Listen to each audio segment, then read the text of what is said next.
যে পুলিশ একজনকে অ্যারেস্ট করছে, আওয়ামী লীগের একজন কর্মীকে পুলিশ অ্যারেস্ট করছে।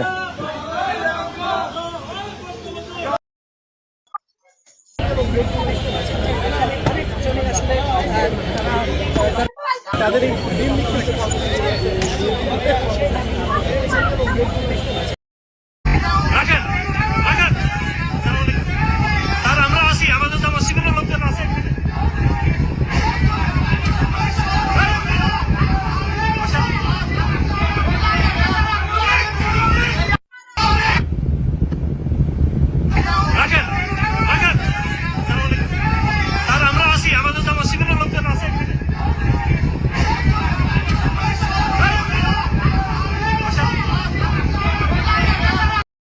করবে তারা বাংলাদেশের মানুষ যারা স্বাধীনতাকামী আছে, বাংলাদেশপন্থী মানুষেরা আছেন, যারা জুলাই অভ্যুত্থানের পক্ষে শক্তি আছেন, তাদের উপরে তারা হামলে পড়বে, এটাতে আমরা আর অবাক হই না। বরং আমরা মনে করি যে অন্তর্বর্তীকালীন সরকার এই দীর্ঘ সময়ে 1 বছর জুড়ে আওয়ামী লীগকে বিচারের আওতায় নিয়ে আসার যে প্রক্রিয়া সরকারের শুরু করার কথা ছিল, সেটা খুব সামান্য অগ্রসর হয়েছে।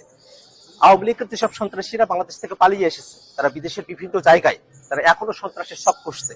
আমরা অন্তর্বর্তীকালীন সরকারের কাছে আহ্বান রাখবো, যারা দেশে এবং দেশের বাইরে আওয়ামী লীগ এবং তাদের দোসররা সন্ত্রাসের সব করছে, তাদেরকে অতি দ্রুত বাংলাদেশে ফিরিয়ে নিয়ে গিয়ে তাদেরকে বিচারের আওতায় নিয়ে আসা হবে। এবং আমরা একটা কথা বারবার স্পষ্ট করে বলি, আজকে আমরা যখন নিউ ইয়র্কে এয়ারপোর্টে আমরা নেমেছি, আমরা দেখেছি আওয়ামী লীগের সন্ত্রাসীরা তারা যখন হুঙ্কার দিয়ে আসছিল, তারা যখন নানা অশ্রাব্য গালিগালাজ করছিল। আপনারা জানেন যে আমাদের যুগ্ম সদস্য সচিব তাসিম জারা আপু, তিনি আমাদের সঙ্গে এসেছেন, তাকে উদ্দেশ্য করে নানা ধরনের অশ্রাব্য গালিগালাজ করা হয়েছে, আমাদের উদ্দেশ্য করে অশ্রাব্য গালিগালাজ করা হয়েছে। আমরা মনে করি এটাই আওয়ামী লীগের চরিত্র। আওয়ামী লীগ আজকের এই ঘটনার মধ্যে দিয়ে আবারও তাদের যে সন্ত্রাসের প্রমাণ কিন্তু বোঝা যাচ্ছে যে এদের কপালে আবারও খারাপই আছে। লেডিস এন্ড জেন্টলম্যান, অন্তকে যে রাজনীতি তারা করতে চাচ্ছে সেটা নিষিদ্ধ হবেই হবে, এটা গ্যারান্টি দিতে পারি আপনাদেরকে আমি ইনশাআল্লাহ।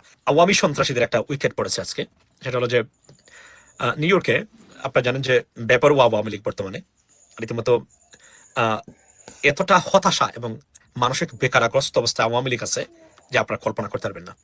তাদের আচরণ সুস্থ কোনো মানুষের বলে মনে হচ্ছে না। এবং যে পরিণতির কারণে বাংলাদেশ থেকে বিতাড়ন হয়েছে, আওয়ামী লীগ নিশ্চিহ্ন হয়েছে, 32 নম্বরের মতো হাউসও থাকতে পারে নাই, সেই একই পথেই হাঁটছে আওয়ামী লীগ বিদেশেও। অবস্থা দৃষ্টিতে তাই মনে হচ্ছে। ইনশাল্লাহ আপনাদেরকে আমি বলেছিলাম, অপেক্ষা করুন, ধৈর্য ধরুন, এই আওয়ামী লীগ বিদেশেও ব্যান হবে, তাদের রাজনীতি চিরদিনের জন্য দেশগুলাতে অন্তত যে রাজনীতি তারা করতে চাচ্ছে সেটা নিষিদ্ধ হবেই হবে, এটা গ্যারান্টি দিতে পারি আপনাদেরকে আমি ইনশাল্লাহ। এবং আজকে আমি বলছিলাম